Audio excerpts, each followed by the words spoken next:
Oke, kita cek simpulan yang tepat. Simpulan yang tepat dari teks di atas adalah, berarti kita harus pakai teknik skimming ya. Skimming itu berarti membaca secara keseluruhan dengan cepat.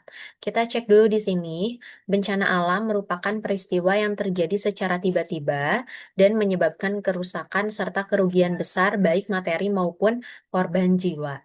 Indonesia termasuk negara yang rawan bencana karena terletak di wilayah cincin api Pasifik. Beberapa jenis bencana alam yang sering terjadi di Indonesia antara lain gempa bumi, letusan gunung berapi, banjir, dan longsor. Berarti di sini secara umum menjelaskan tentang bencana alamnya ya, mengenai bencana alam.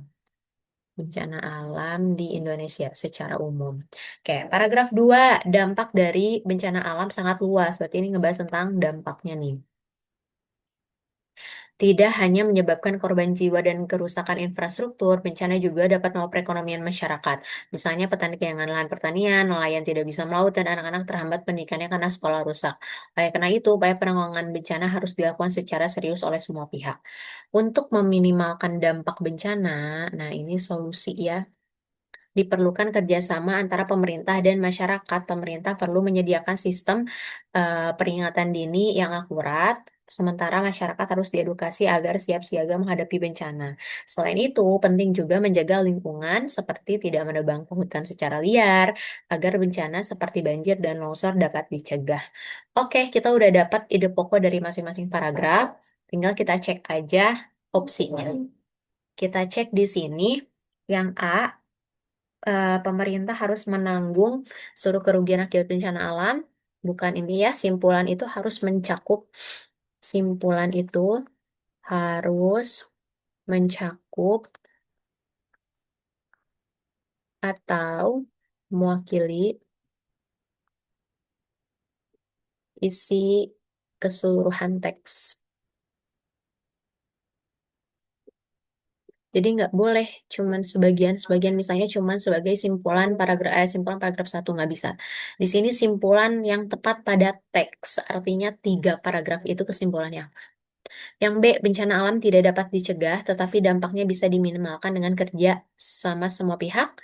Betul ya, kayak misalnya gunung berapi, atau misalnya em, yang berasal dari alam, itu kan nggak bisa dicegah ya, tapi bisa diminimalkan dampaknya dan kerja sama semua pihak. Misalnya dengan tidak menebang pohon sembarangan, tidak membuang sampah sembarangan, itu bisa meminimalkan bencana alam. Yang C, semua bencana alam disebabkan oleh kelalaian manusia terhadap lingkungan. Enggak juga ya. Ada beberapa yang tidak bisa kita kendalikan. Kayak misalnya bencana alam kayak angin topan atau misalnya juga tsunami. Itu nggak bisa kita hindari ya dan bukan salah manusia juga. Yang D, Indonesia jarang mengalami bencana karena tidak ada di wilayah cincin Asia Pasifik. Padahal di sini dijelasin ya, Indonesia tuh berada di api, cincin api Pasifik karena dia rawan bencana. Jadi kurang tepat. Oke, E-nya ya malah ikut ke sini. Maaf banget, ini berarti E ya.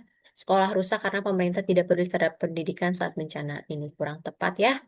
Jadi yang paling tepat adalah opsi yang B ya, bencana alam tidak dapat dicegah, tetapi dampaknya bisa diminimalkan dengan kerjasama semua pihak. Oke deh, sampai bertemu di pembahasan selanjutnya.